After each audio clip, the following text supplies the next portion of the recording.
الناقد الرياضي، اهلا بيك يا فندم. يا استاذ عمرو، اهلا بحضرتك ومنور الدنيا. ايه تفاصيل الخناقه؟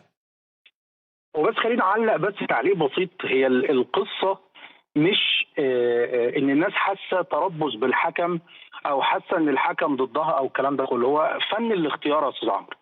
انا الساده المسؤولين عن اختيارات الحكام لما اجيب ماتش مثلا كبير، اهلي وزمالك، اهلي ومصري، اهلي واسماعيلي، زمالك ومصري، الماتشات الكبيره دي، الطبيعي لما باجي اختار عشان ما يحصلش مشاكل وعشان يعني اتلاشى الغضب الجماهيري عند المصري او الاهلي في حاله الخساره او الفوز لكليهما، ابتدي اختار حكم معروف. لكن انا اجي اجيب حكم، مع كامل احترامي للحكم وليد عبد الرازق، الحكم حكم دولي كرة صالات بيحكم ماتشات في الدوري المصري ومفيش مشكلة، لكن على مدار 12 أسبوع يا أستاذ عمرو حكم ساحة 3 مباريات فقط.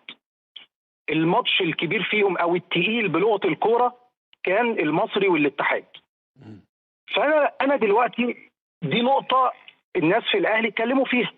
النقطة الثانية إن الحكم من منطقة إسماعيلية،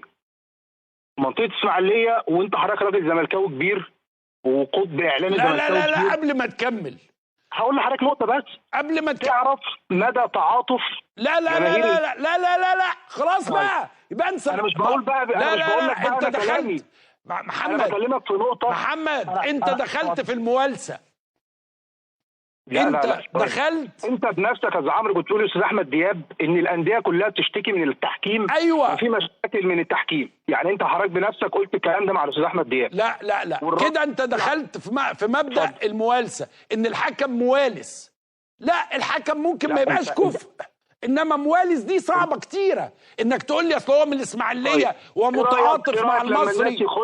لما الناس يخشوا على الفيسبوك بتاع الحكم يلاقوه مشترك في جروبات كلها نادي الزمالك، والسكرينات والناس نشرتها امبارح على السوشيال ميديا. كويس. لما صفحات الاسماعيلي كلها تشيد بالحق، تتكلم ان ابن خد وجاب مش عارف حق، ده حاجات اتثبت. لكن انا مش عايز اقف عند النقطه دي كتير. فن الاختيار، الحكم ده ادار كام ماتش في ال 12 جوله؟ اكبر ماتش داره كان ايه؟ هل هو طب خلينا يعني نسال، هو مين اللي بيختار؟ مش الخواجه؟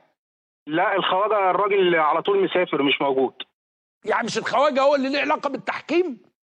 في بقى يعني توفيق السيد، احمد ابو العيله، الناس اللي موجوده هي اللي بتختار وبتقعد مع الراجل تقول له احنا اخترنا.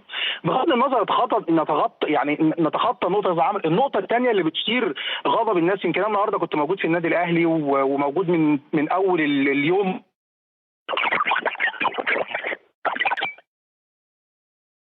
دي حاجه جت من الاسماعيليه اكيد دلوقتي يا محمد.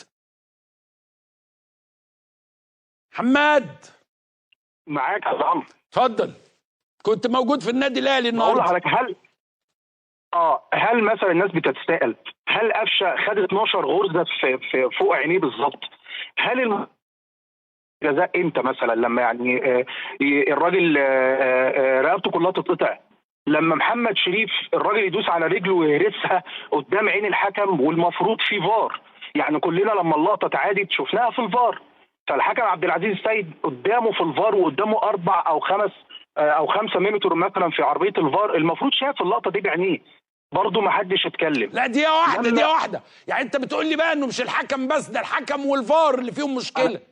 انا بكلمك يا استاذ عمرو دلوقتي باللي بيصار داخل اروقه النادي الاهلي. يا عمي بنتكلم بالعقل دلوقتي بالزبط. انت معدي الحكم، انت بتكلمني كمان ان الفار اكيد ليهم علاقات بالاسماعيليه ومنطقه القناه. لا برضه مش بقول بقى ليهم علاقه. انا بتكلم ان دلوقتي حتى الفار، خلينا نتكلم في الكفاءه، في مشكله كفاءه. انما لو هنخش في النوايا بقى ده موضوع خطير.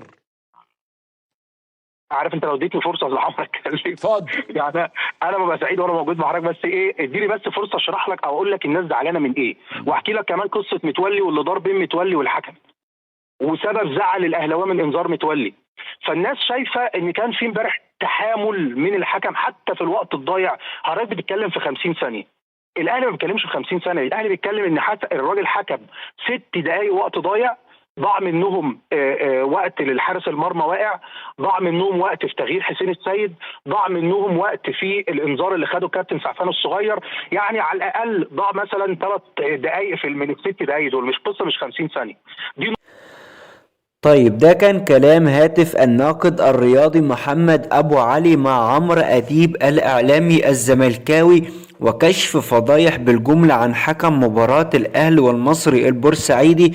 وزي ما قلت لحضراتكم امبارح بعد انتهاء المباراة او اول امبارح قلت لكم اللي حصل في المباراة ده مش اخطاء تحكيمية، وبالفعل واضح للدنيا كلها ان اللي حصل في المباراة اخطاء متعمدة ضد النادي الاهلي، والحكم موجه ولجنة الحكام جايبة حكم بعينه عشان يهدر الفوز على النادي الاهلي.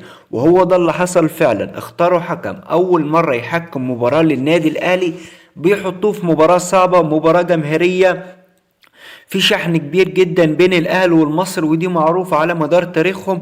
ازاي جابوا حكم زي ده وبيحطوه في مباراة صعبة زي دي؟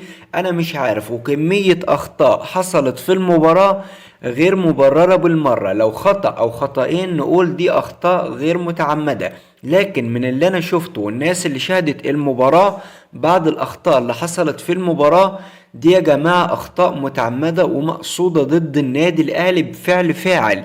ما تقوليش الحكم ما يقصدش. ومتعة كرة القدم الاخطاء التحكيمية الكلام ده ملوش اي اساس من الصحة. اللي بيحصل عندنا في مصر غير الكلام ده تماما.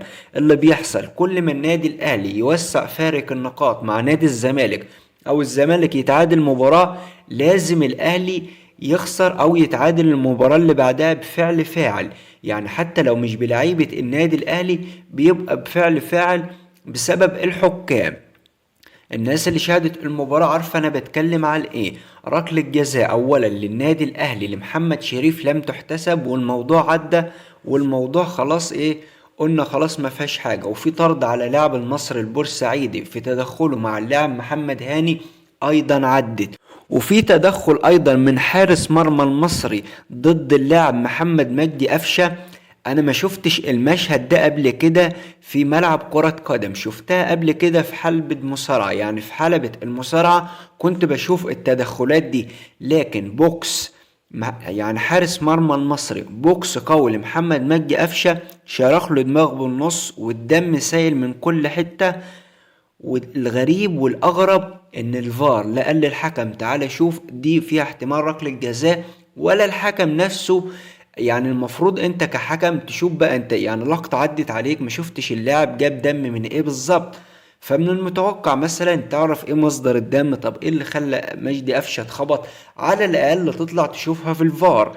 لا الفار قال له تعالى شوف الحالة، ولا الحكم طلب اصلا ان هو يروح للفار، والموضوع عدى وركلة جزاء تانية ما اتحسبتش للنادي الاهلي. طيب عدى ده كله، نيجي بقى للوقت بدل الضائع.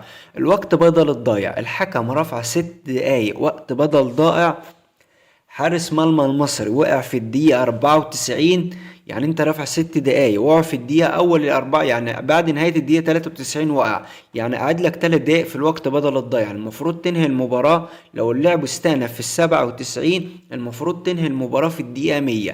اللعب استأنف في الدقيقة 97، حارس مرمى المصري لعب ضربة المرمى، الحكم صفر بعدها، كل 3 دقايق من ال6 دقايق وقت بدل الضايع. لا ما كفهوش ده كله بقى في المباراة، وعمل لك ايه بعد المباراة؟ لقطة لم تشاهدها ايضا قبل كده. حكم المباراة وقف في نص الملعب وقعد يوزع بطاقات صفراء على لعيبة النادي الاهلي. من المفروض المباراة انتهت، الحكم خلاص يمشي دورك انتهى، ما تقفش بقى في وش اللعيبة واللعيبة مش طايقاك اصلا عشان الاخطاء التحكيمية اللي انت عملتها في المباراة. لكن الحكم قعد يتلفت كده على محمود متولي، يعني 5 6 واقفين قدام حضراتكم الصورة، قعد يتلفت على محمود متولي عشان يديه البطاقة الصفراء، ودي هتبقى التالتة ليه. وكده حرموا من لقاء القمة اللي هو لقاء الاهلي والزمالك القادم. عارف ان محمود متولي عنده كارتين، لو خد الكارت التالت مش هيلعب مباراة القمة.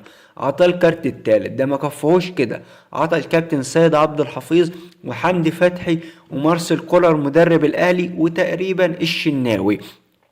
حكم فاسد، حكم زملكاوي، حكم مرتشي. انا لما قلت ان الحكم ده زملكاوي الناس هجمتني في التعليقات.